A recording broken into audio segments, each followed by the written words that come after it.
요한복음 11장 17절에서 27절 말씀 나눕니다. 예수께서 와서 보시니 나사로가 무덤에 있은지 이미 나으리라. 베다니는 예루살렘에서 가깝기가 한 오리쯤 되매 많은 유대인이 마르다와 마리아에게 그 오라비의 일로 위문하러 왔더니 마르다는 예수께서 오신다는 말을 듣고 곧 나가 맞이하되 마리아는 집에 앉았더라. 마르다가 예수께 여짜오되 주께서 여기 계셨더라면 내 오라비가 죽지 아니하였겠나이다. 그러나 나는 이제라도 주께서 무엇이든지 하나님께 구하시는 것을 하나님이 주실 줄을 아나이다. 예수께서 이르시되 내 오라비가 다시 살아나리라. 마르다가 이르되 마지막 날 부활 때에는 다시 살아날 줄을 내가 아나이다. 예수께서 이르시되 나는 부활이요 생명이니 나를 믿는 자는 죽어도 살겠고 무릇 살아서 나를 믿는 자는 영원히 죽지 아니하리니 이것을 내가 믿느냐. 이르되 주여 그러하외다. 주는 그리스도시요 세상에 오시는 하나님의 아들이신 줄 내가 믿나이다. 어제 저희가 나눈 말씀에 예수님께서 나사로가 병들었다라는 말을 들으시고 계시던 곳에 이틀을 더 유하셨다. 6절 말씀이죠. 이틀을 더 계셨다라고 하고 있습니다. 그리고 마침내 유대로 가자라고 하셨는데 문제는 뭐냐? 예수님께서 오시는 길, 오늘 본문에 보니까 나사로가 무덤에 있은지 나으리라 라고 하고 있습니다. 그 시간이 뭐 어떻게 되는지 모르겠습니다. 사람들을 보냈는데 그 사람들이 이틀 늦게 도착했고 예수님께서 뭐 가시는 이틀, 그 기다리는 이틀 동안 시간이 지나서 나흘이 됐다라고 할 수도 있고 예수님께서 이틀을 더 계시고 출발하셨지만 도착하는 데는 이틀이 더 걸렸다. 뭐 아니면은 어떤 다른 시간적인 개념이 있다. 잘 모르겠습니다. 네, 그것은 중요한 것이 아니고 중요한 것은 이미 나사로가 완전히 죽은 상태다라고 하는 거죠. 그럴 때 예수님께서 마침내 베다니 그 나사로의 집에 도착하십니다. 이때 예수님께서 오신다는 말씀을 듣고 나사로의 이 자매죠. 나사로의 그 누이 중에 마르다가 쫓아와서 예수님을 맞았습니다. 근데 그 대화가 오늘 본문에 나옵니다. 21절에 보니까 예수님께서 여기 계셨다면 내 오라비가 죽지 아니하였겠나이다. 사실 이 말씀 자체는 대단한 신앙의 고백입니다. 예수님께 병든 자를 고칠 수 있는 능력이 있습니다 라고 고백하는 거 아닙니까? 예수님께서 이 병을 고치실 수 있습니다. 예수님께서 병 고쳐주셨을 겁니다 라고 확신하여서 고백을 합니다.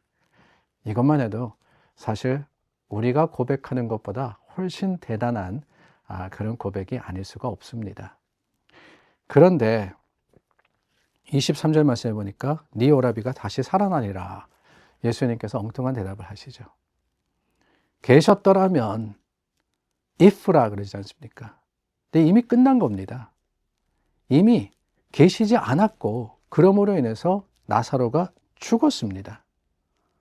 다만 22절 말씀해 보니까 이제라도 주께서 무엇이든지 하나님께 구하는 것을 하나님이 주실 줄을 믿습니다.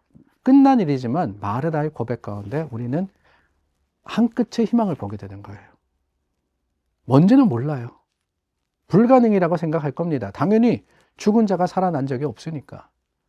그런데 그 상황 속에서 마르다가 뭐라고 고백하느냐. 안 되는 건 내가 알고 있어요.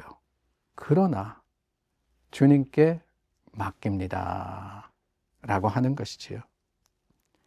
그럴 때 예수님께서 네 오라비가 다시 살아나리라. 굉장히 충격적인 이야기를 하는 겁니다. 다시 살아날 거다. 당연히 여태까지 듣도 보도 못한 일이니까 마르다가 뭐라고 합니까?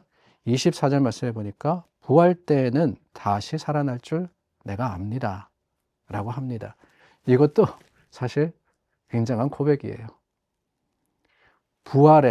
그 부활의 소망과 그리고 확신의 선포 아니겠습니까? 그런데 그때 예수님께서 뭐라고 하시느냐? 우리가 너무나도 잘 알고 있는 나는 부활이요 생명이니 나를 믿는 자는 죽어도 살겠고 무릇 살아서 나를 믿는 자는 영원히 죽지 아니하리니 이것을 네가 믿느냐? 그 말에 마르다가 고백합니다. 예수님 그렇습니다.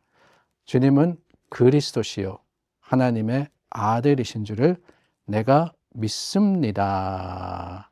라고 했던 겁니다.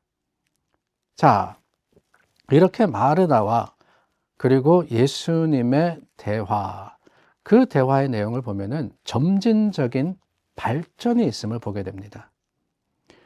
예수님 계셨더라면, 근데 안 된 겁니다. 계시지 않았지 않습니까? 그런데 거기서 조금 더 나아가서 지금이라도 그때 예수님이 다시 살아날 거다. 그렇죠. 부활의 때 그렇습니다. 조금 더 믿음의 담대함이 마르다에게 보입니다. 그때 예수님이 나는 부활이요 생명이니 나를 믿는 자는 죽어도 살겠고 살아서 믿는 자는 영원히 죽지 아니하리라. 이것을 믿느냐? 더 대담한, 어쩌면 더 큰 믿음을 예수님께서 마리아에게 원하셨던 겁니다. 그러냐? 네가 믿느냐? 그때 마르다의 그 믿음이 한 단계 더 자라가죠. 주여 그러하외다.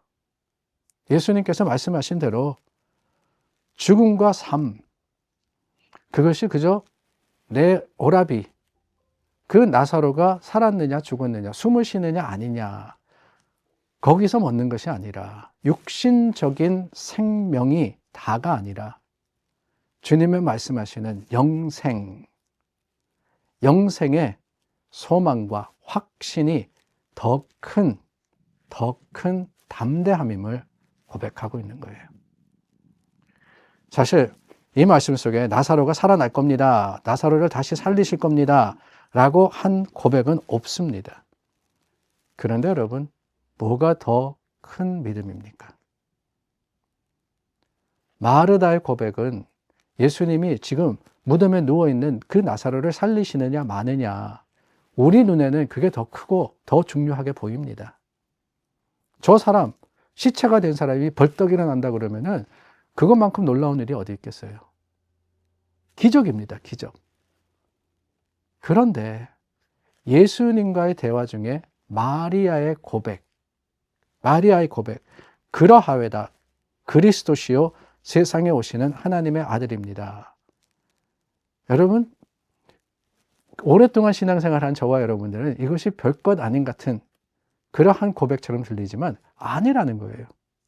죽은 사람이 다시 살아날 겁니다 보다 예수님께서 그리스도시고 하나님의 아들이십니다, 이 고백이 더 큰, 사실은 더 어려운 신앙의 고백이자 선포이기 때문에 그 큰 믿음의 선포 가운데 예수님께서는 오히려 죽은 자를 살리는 거, 시체가 된 자를 일으키는 거, 그거는 별거 아니다. 그렇게 나사로를 살려주신 거예요. 여러분, 우리 생각에는 무덤에 누워있는 사람이 벌떡 일어나는 게, 그걸 믿는 게 더 어려운 믿음 같지만 실은 그렇지 않음을 오늘 말씀은 선포하고 계십니다. 더 중요한 것은 그리스도를 믿는 믿음이며 예수님을 고백하는 그 믿음일 때, 그게 우리의 믿음의 선포가 되고 고백이 될 때, 하나님, 세상에 그 무엇도 불가능이 없으신 분이시지 않습니까? 하나님을 믿으면, 그리스도를 믿으면 주님께서 이 세상이 이해하지 못하는 그 놀라운 일까지도 허락하시는 거예요. 그러므로 여러분, 오늘 우리 믿고 고백하기를 원합니다. 주님, 우리의 힘이시며 그리스도십니다. 생명이십니다. 그 고백을 통해서 하나님 크게 역사하시기를 우리 주님의 이름으로 간절히 소망합니다. 기도하겠습니다. 참 좋으신 하나님, 그렇습니다. 주는 그리스도시요 살아계신 하나님의 아들이십니다. 그 고백과 선포 가운데 우리가 주님의 크신 능력을 경험하게 하여 주시옵소서. 예수님의 이름으로 기도드립니다. 아멘. 믿음과 고백이 우리 자랑이 되기를 원합니다. 여러분 어디에 있든지 여러분들의 믿음이 세상을 이기기를 간절히 선포합니다.